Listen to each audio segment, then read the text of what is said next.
Hi, everyone, and welcome. It's a very interesting topic today, and we're going to talk about funding and funding, especially for women led startups and where women are founders and co founders.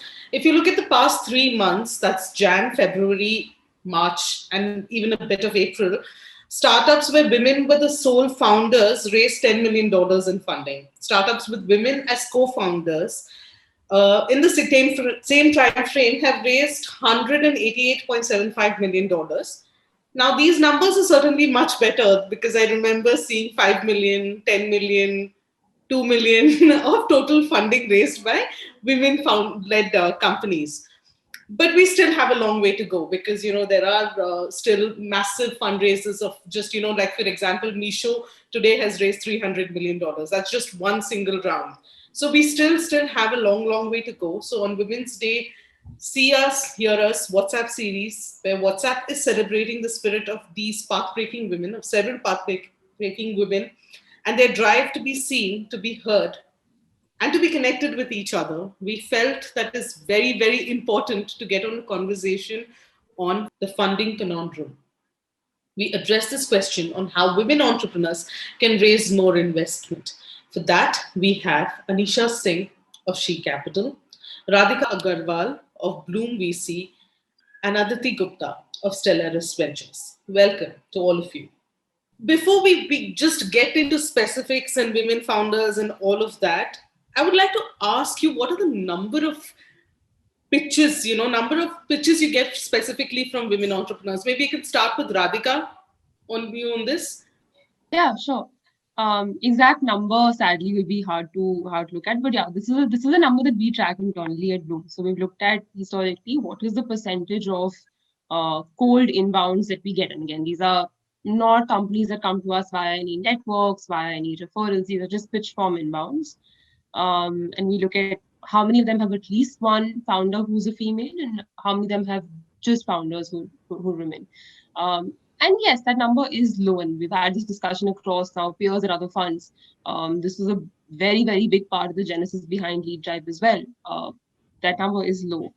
But I think the root cause is also a little bit deeper than that. It's also that there aren't as many women starting companies as much. Of course, the gap is a little bit less there when it comes to number of startups started by women versus number of funded startups started by women. The contrast is it's far more stark on the funded side.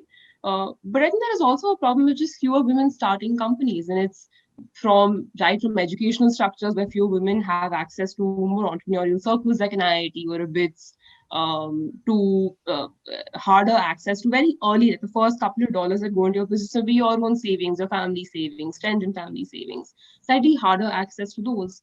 And also when you look at once you become a founder, to when you actually pitch to a VC, we come in at a slightly pre-Series A stage, almost at PMF. There is a lot of learning that happens between those 2 points.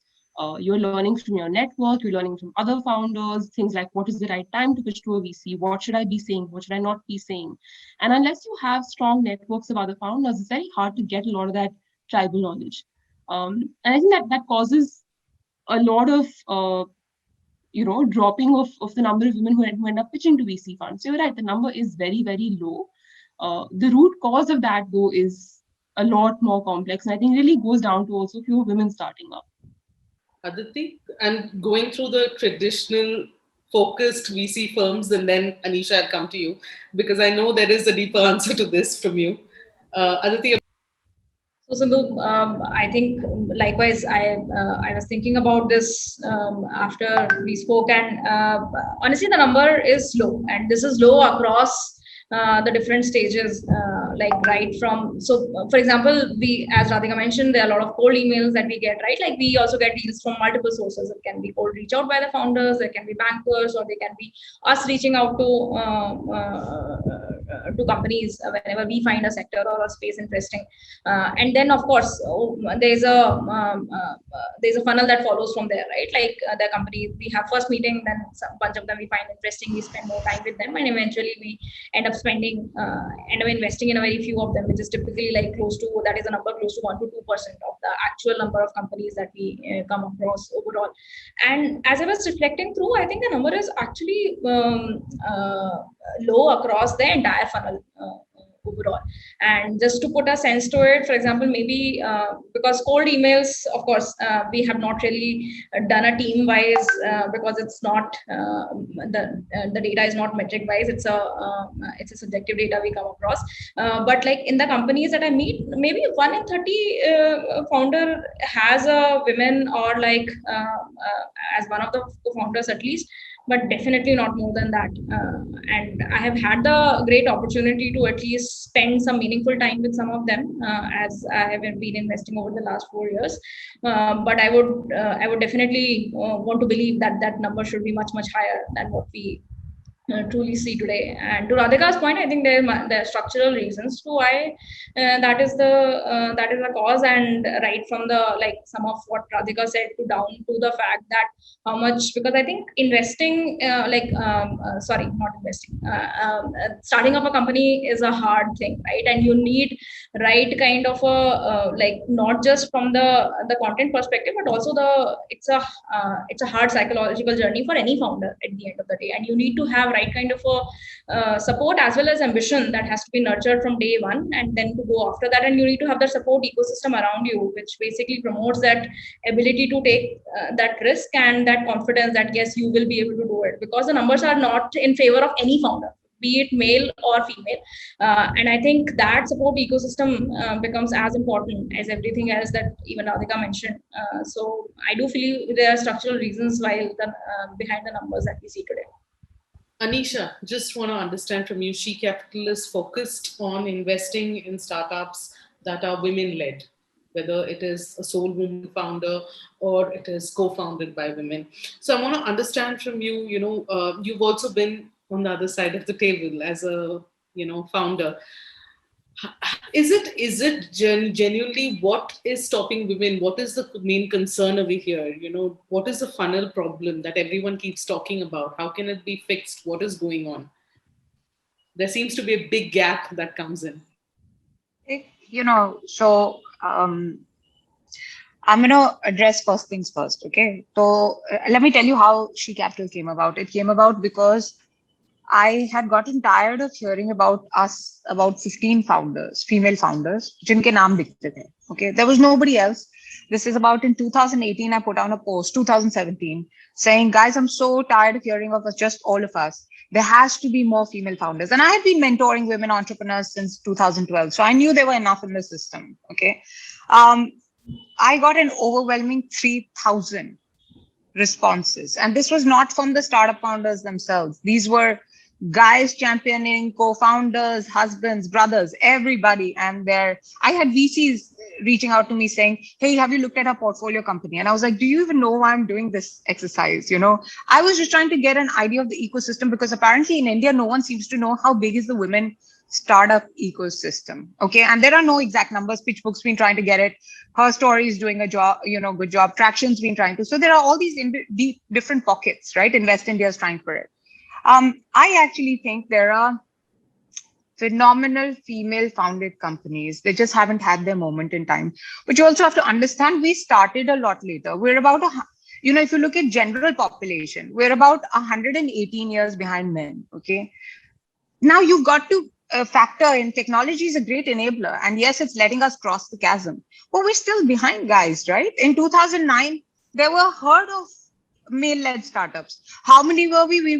You could count us on one hand, in terms of female founders. So we did start a little behind the guys. I think the funnel problem gets solved now when we have role models coming up. You suddenly see a lot of accelerators, focused on solving this problem, which is nurturing women-led startups. You've got VC funds now that are doing this. I think once this ecosystem starts maturing, right, you will see more and more, as Aditi or Radhika, one of them put it, this is hard. It's not entrepreneurship in itself is a hard journey to undertake, more so for women, because there's a lot more challenges.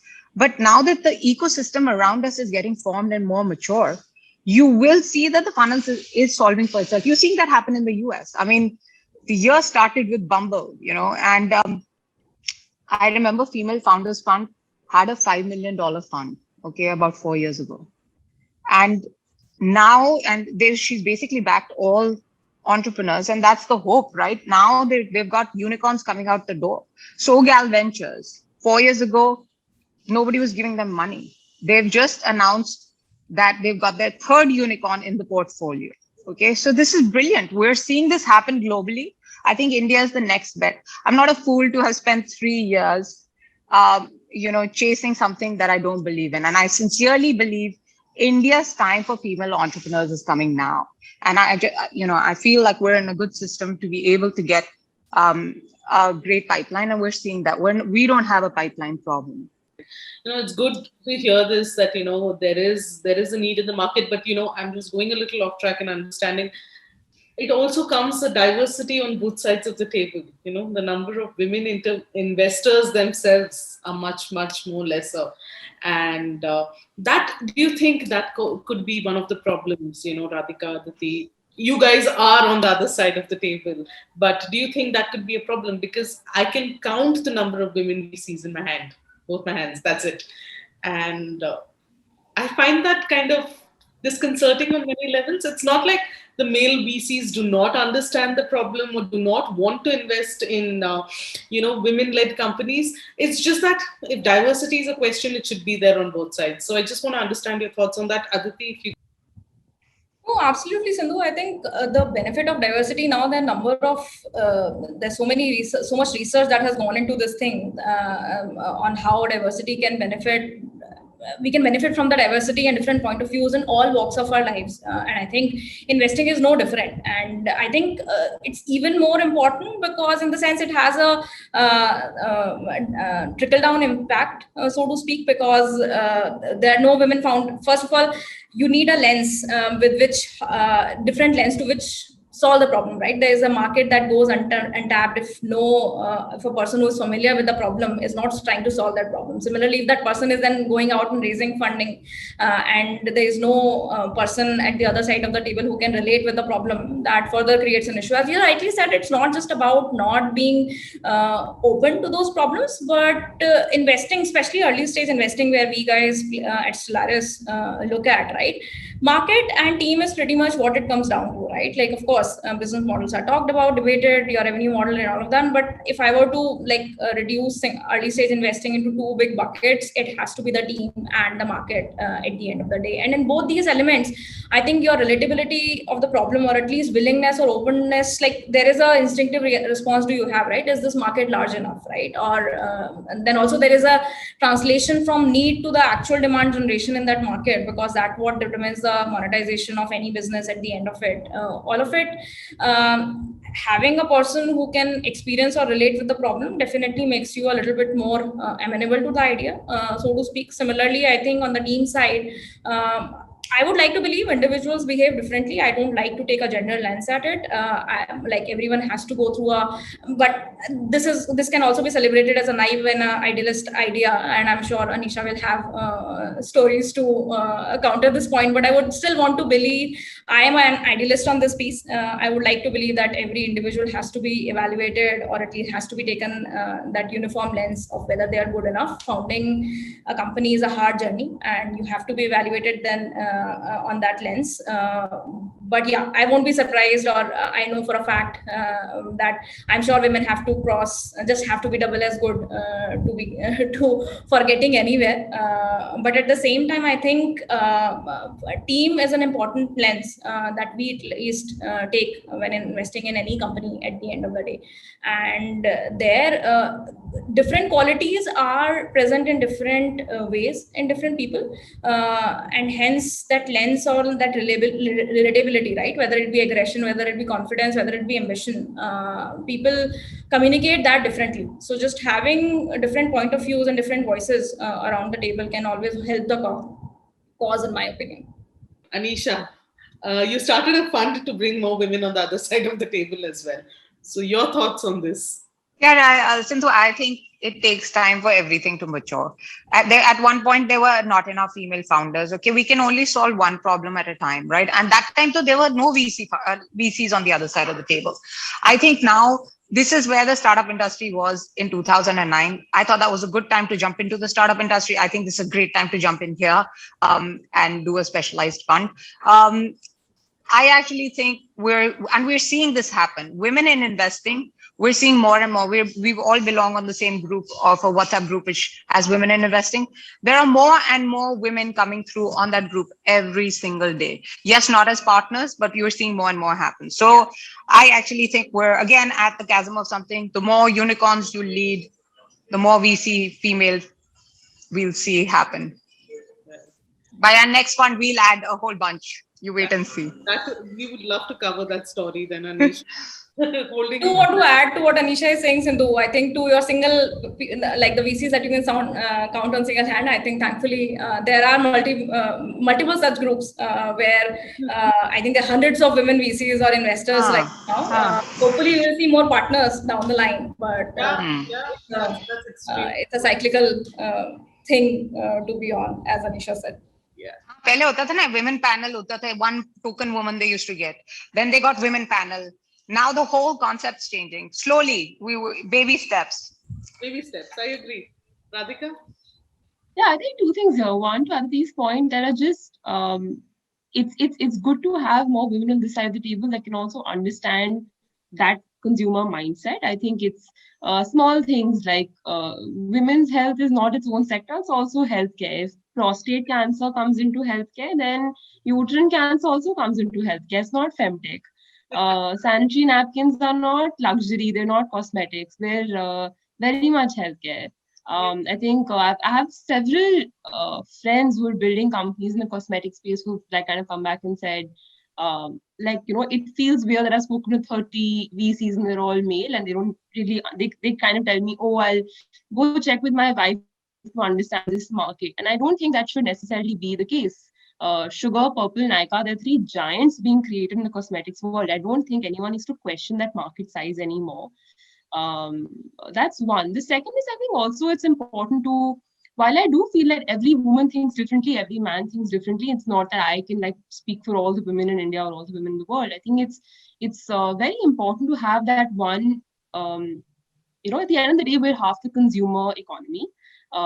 In so many parts of India, women make household purchase decisions. Women make even education decisions for the child.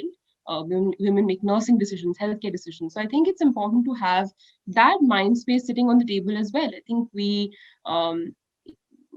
useful in understanding why financial products for women will look different than financial products for men in certain cases. So I think it would be in my mind foolish to just ignore half an entire consumer mind and jump to just saying, men on the table is good enough. I don't think it is. So it's very important to have women on both sides of the table but I agree with Anisha. I do think it's changing. I think maybe slightly more at my level and less so at Anisha's level. It'll move slower at the partner level, of course. But I do see like every analyst class, every associate class, every VP class having slightly more women than they did earlier, which is great. I think funds are also making more of an effort to hire more women, and that's I think change is happening slowly, but it's happening. Right. Let me be the devil's advocate here and throw this question. I think I was mentioning this. It was in a report that I read, and it was quite interesting. It said that, there are differences in pitches or women founders present, how the way they present it, and as opposed to their male counterparts. So I'm throwing this question open, whichever one of you can decide to go first. Do you see any differences in the way women founders pitch and male founders pitch? Can I just add something to that though, before? Yeah, please go ahead. This study that you're talking about was done in the Nordic countries, which is most gender progressive. Imagine, wahan se aa rahi hai, India tak pahunchte, what is the halat of this? But anyway, I will shut up. I will let everybody talk, and then Please go ahead and tell me, what are the biases you see? I would like to understand that because many times, we were having this conversation internally, and we realized that many times these biases are not they're very unconscious as well. They're unconscious. You're right. They're unconscious biases. Nobody decides we won't we won't invest in this company because of this Yeah. reason. The Yeah. conscious reasons are very different and the unconscious reasons are very different. So I want to understand and dig a little deeper into this. But I think the unconscious bias honestly doesn't start at VCs. I've got to say this. It has nothing to do with VCs. I think unless we change how we've been brought up, we will not see a change happen. Look at how we start our lives. We are taught about fairy tales where the princess is waiting to be rescued. Okay. This is where the bias starts. And a mother reads it to the daughter. Okay. We start our own biases. I forget everybody else. And I think unless you change that and you believe that this is where the change happens, over time, that unconscious bias keeps adding. I don't think this is a male thing. I think it's in general, the bias across. I've actually heard female VCs say this. They're like, we are ashamed to admit it, but I've questioned whether she can run this when she's pregnant. Okay. So there is that, it's not just a male or whatever thing. There is an unconscious bias in general, but I think it's just us as humans and the way we've been brought up that needs to change, especially in India, that needs to change. And it is changing. You're seeing more role models. I think the only way that can change is if you have enough role models on the top that you look at and you say, I mean, I know Naika now is a stellar example for everybody. Whitney from Bumble is a stellar example. People are now looking at that. Pehle kya hota tha? Everybody's looking at Vijay, Sachin, all these guys and saying, I can only see them. I can't see a female. Now that we're seeing it and VCs are seeing that that's happening, you wait and see. The landscape is changing. That bias will change and there will be more modifications to it. Right.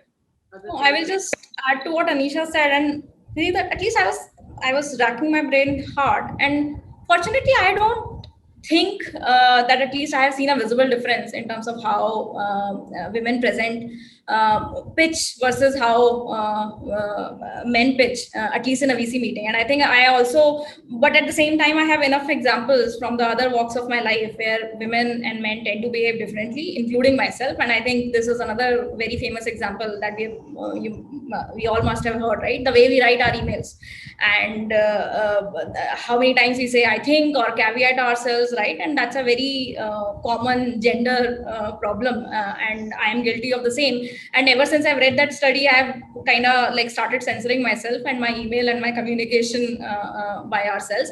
But I think thankfully I was thinking, why hasn't I seen the same behavior in my pitches?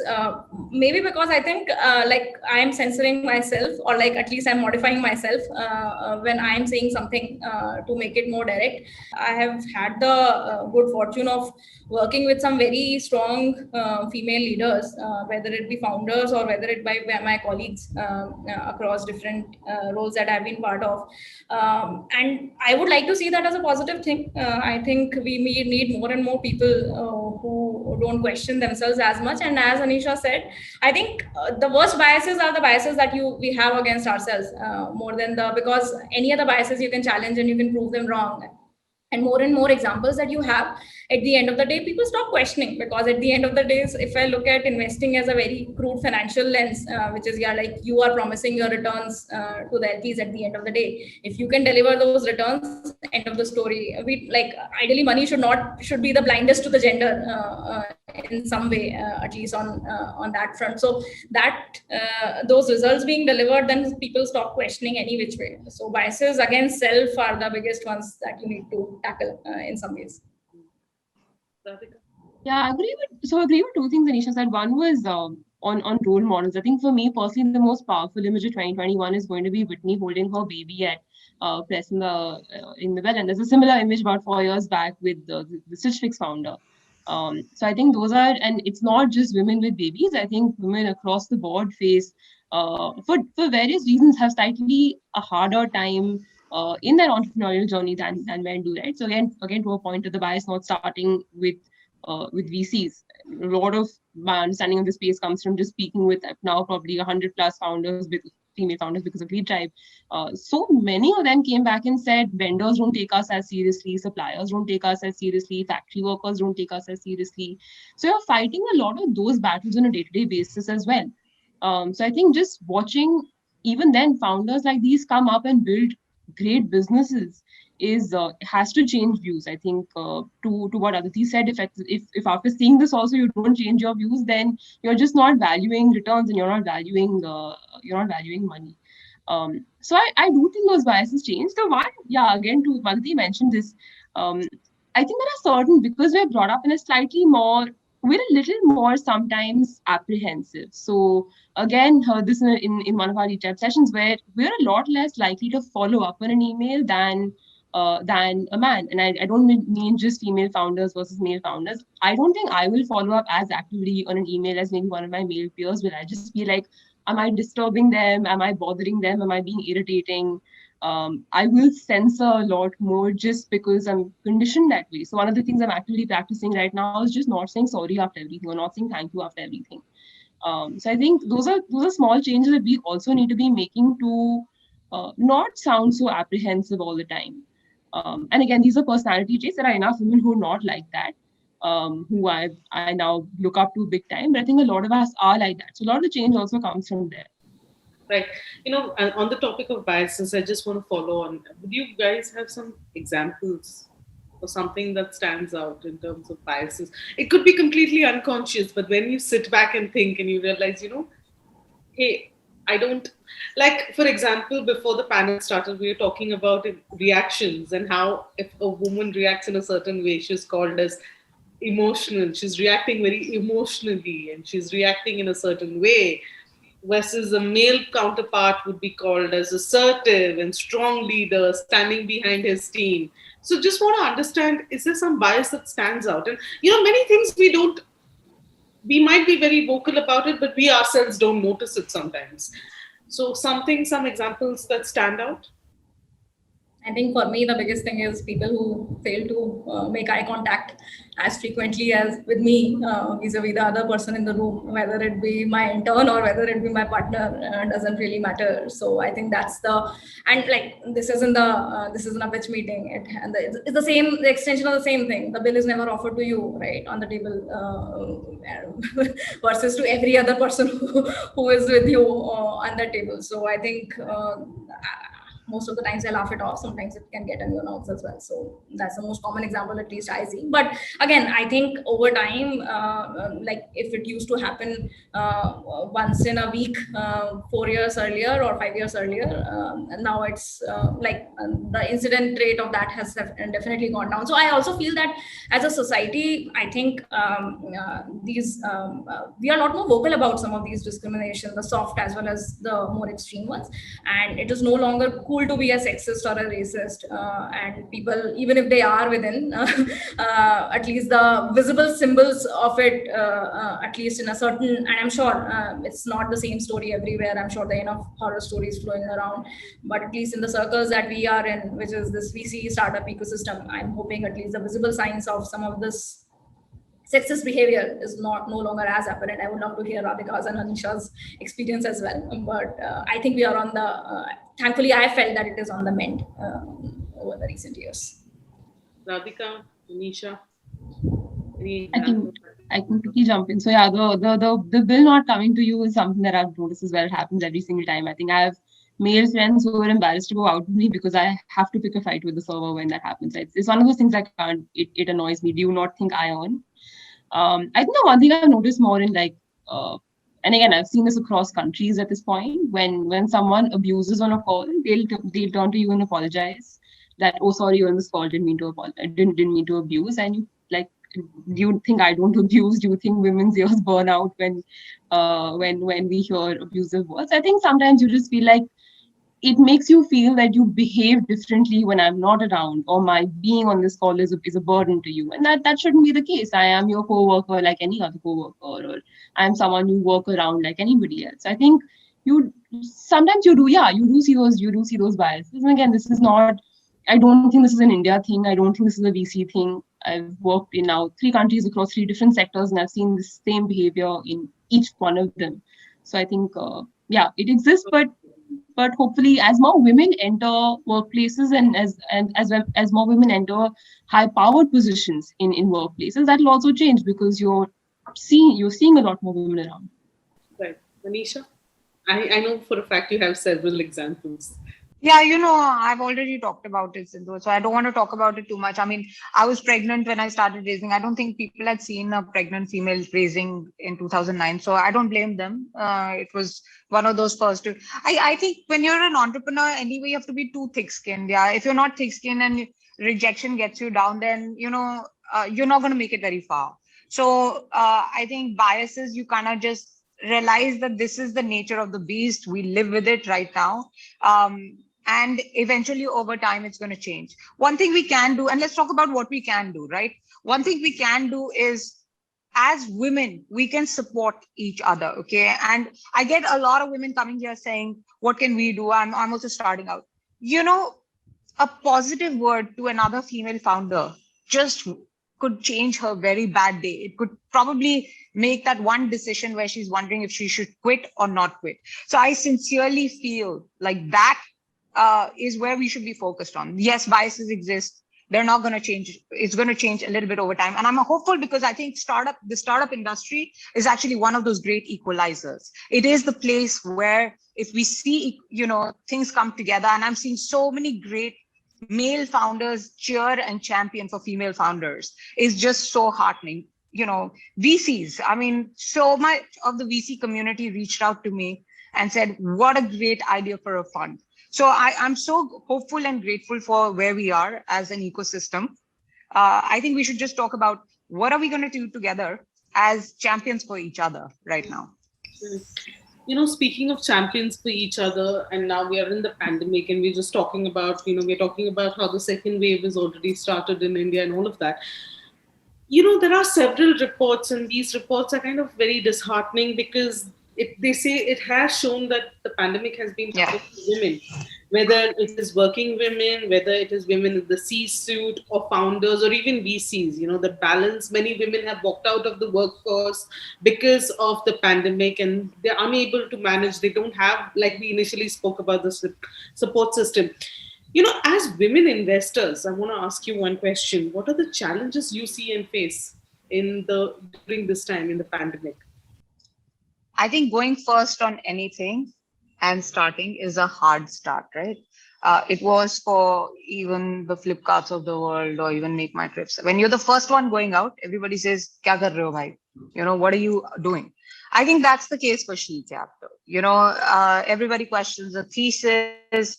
People are wondering, are there enough female founders out there? Look, we've heard two other investors talk about it, and they also feel there's not enough. So clearly, and I believe there's a market. So going first, in this area, especially COVID times, I've been getting this question a lot.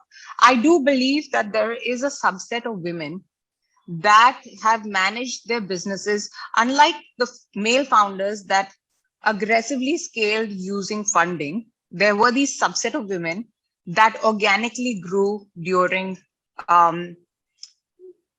this pandemic time. Okay. And I think this is their time to thrive. And this is what I tell them, because they're not used to funding. Unko to funding pata hi nahi thi. So what difference does it make, pandemic or not?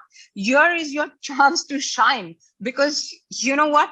Networking suddenly has gone online. So that thing about networking with guys and, being in a room full, you can do as much. You suddenly traveling and being away from your family. Look, you're suddenly on a Zoom call. So things have changed. I think there are some female founders that have fared better because they were never used to the luxury of big scale funding. So they always managed their finances of their startups better. And I think, and my hope for when the second wave is done, and God, I'm pissed off because I'm like, ye bas ho gaya. We can't do any more of this. But my hope is we will see more of these founders really shine through, because at the end of the day, my belief is a business has to run like a business. My only irk, which I didn't mention last, when Aditi and Radhika were talking about it, is when a female founder pitches, there is a difference, by the way, which I've seen. They tend to be a little more conservative with numbers. As a matter of fact, they don't talk numbers. Kya karte hain? If there is a CFO that comes along, a guy CFO, they let them talk numbers. No, dude, it's your business. You talk the numbers. If you don't understand your numbers, nobody's going to do it. So my request to, all female founders out there is be familiar with your numbers, understand that. Please don't say my banker did the projections. It is the biggest irk. Arey, aapko nahi samajh aaya scale, what the banker is going to come and execute for you. So, and talk big numbers. As a VC, Aditi or Radhika touched on this. At the end of the day, VCs want to see return of investment. We are also, liable to our LPs. So show us where is the vision of scale. And I think that's really important, that needs to come through in the pitch. And people do need to realize that. And if you're uncomfortable doing it, stand in front of a mirror, talk to your friends, but make it happen. Know your numbers, know your projections. And now's the time to do it, especially women who've held tight and, really managed their finances deeply. Right. Anything, what are the challenges you guys face, Radhika? So I'll be honest, but on a personal level, I think not very much. I think we're all a part of serious privilege, and there is I don't think the kind of challenges that others are seeing we can even begin to fathom. On a fund level, of course, I mean, it's hard to make a punt on a founder when you haven't met them in person. So fundraising just tends to move a lot more slowly.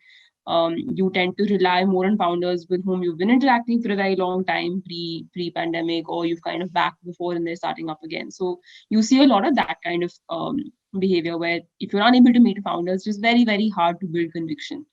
But I do see what Aditi is seeing a lot in terms of networking happening a lot more. So I think one is a lot more funds and a lot more other stakeholders in the ecosystem, whether it's groups like product groups, engineering groups, tech groups, starting a lot more online networks for women to meet each other. I think female founders are now more connected with each other than ever before. And again, someone made a point about it goes a long way to tell another founder that they're doing great, that you're a customer of their business, that you love their product, to champion their product.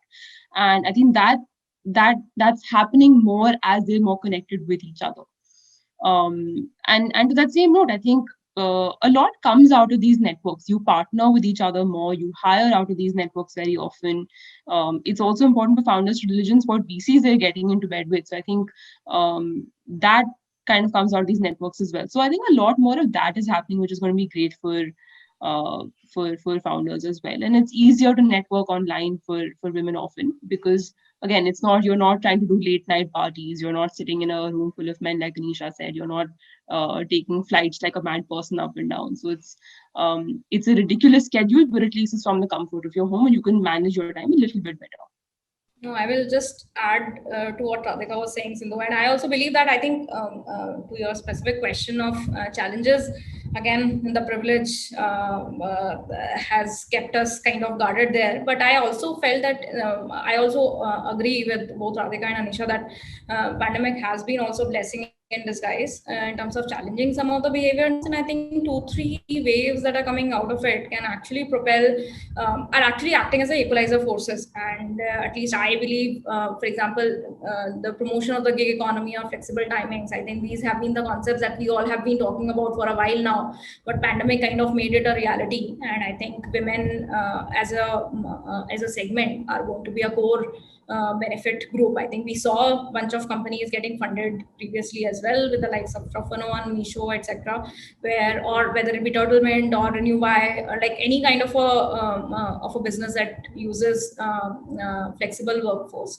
I think if you look at the women participation, both as a consumer, as a SMB, as a founder, as an investor, I think across the spectrum, this can lead to a positive shift overall.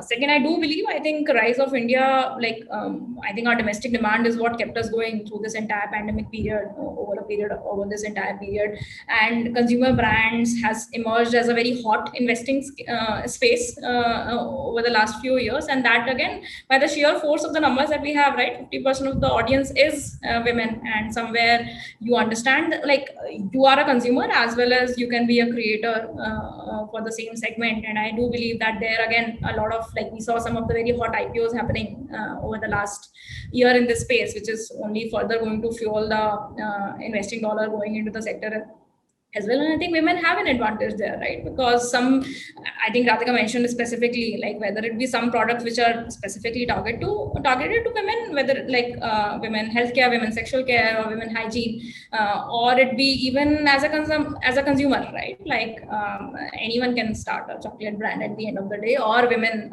apparel, right? So I just feel there is a lot more scope to attack this, and there are levers in place right now which can be leveraged to the advantage. And as I said, like I believe that these trends are going to be an equalizing force, and hopefully we will see more women entrepreneurs, as well as a voice of consumer from the side of women going up.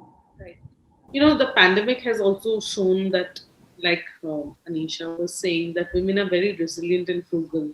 I know a lot of women who were in the old brick and mortar business quickly shifted digital, and in one of them, several have started using WhatsApp as a means of business, started their businesses on WhatsApp, started selling, whether it is food services, whether it is any kind of services, they've started using WhatsApp as a business. Now, as investors, maybe, Aditi, Radhika, Anisha, as investors, just donning your pure VC hat, would you invest in a business that is purely led by, that has started in an early stage, a woman founder comes to you, and a bit she does talk about scale and everything and numbers very confidently.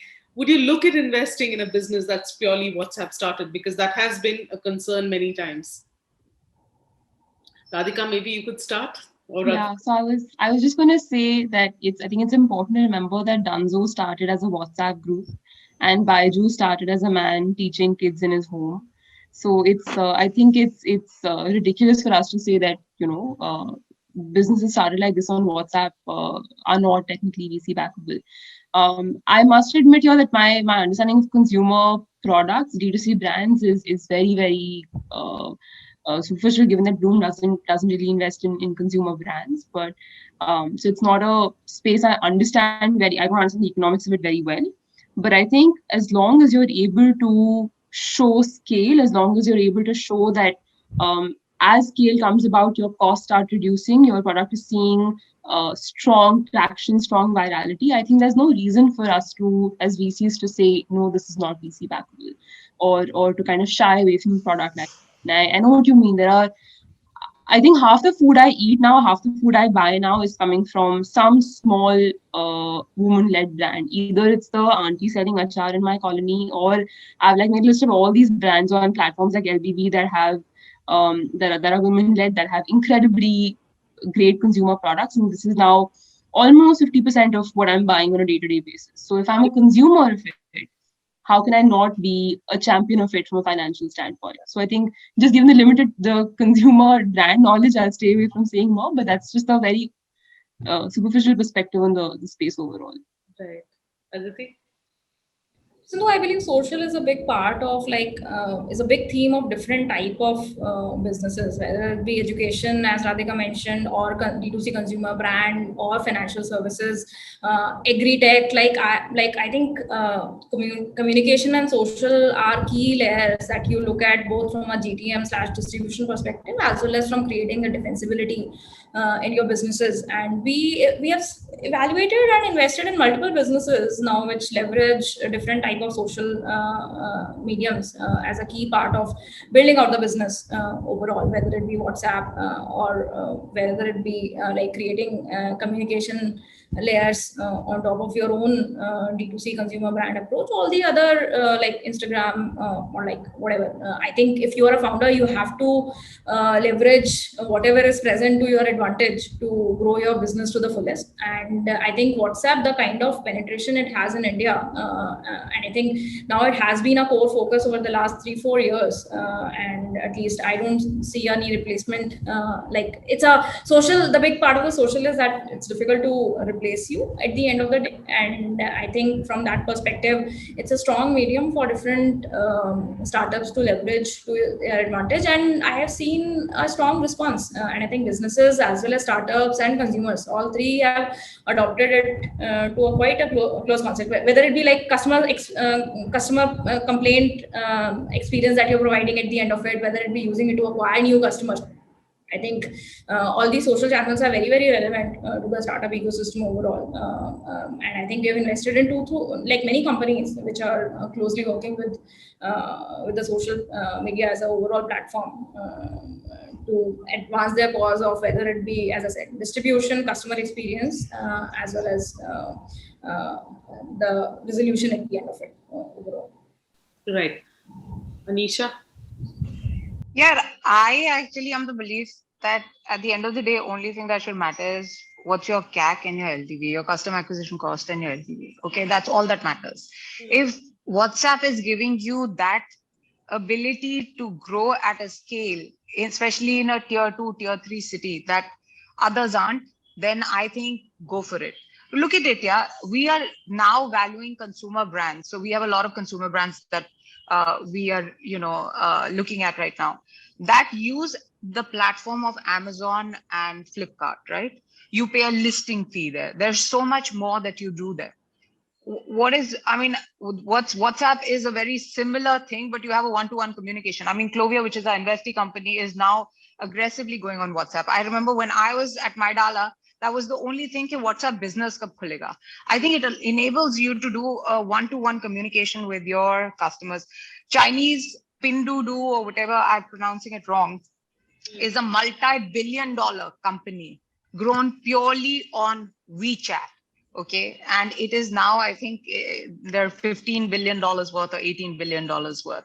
So I think as long as the team's great, you're showing scale and you're being able to leverage WhatsApp and actually get a low customer acquisition cost on it, and this customer stays with you, great, go for it.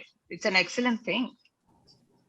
I think one thing that would be worth keeping in mind is like you can't make yourself dependent on a single platform though at the end of the day. I think as Anisha puts it, if it makes economic sense at the end of the day, is giving you a means to growing fast, it's a very welcome place, but you have to always keep that eye on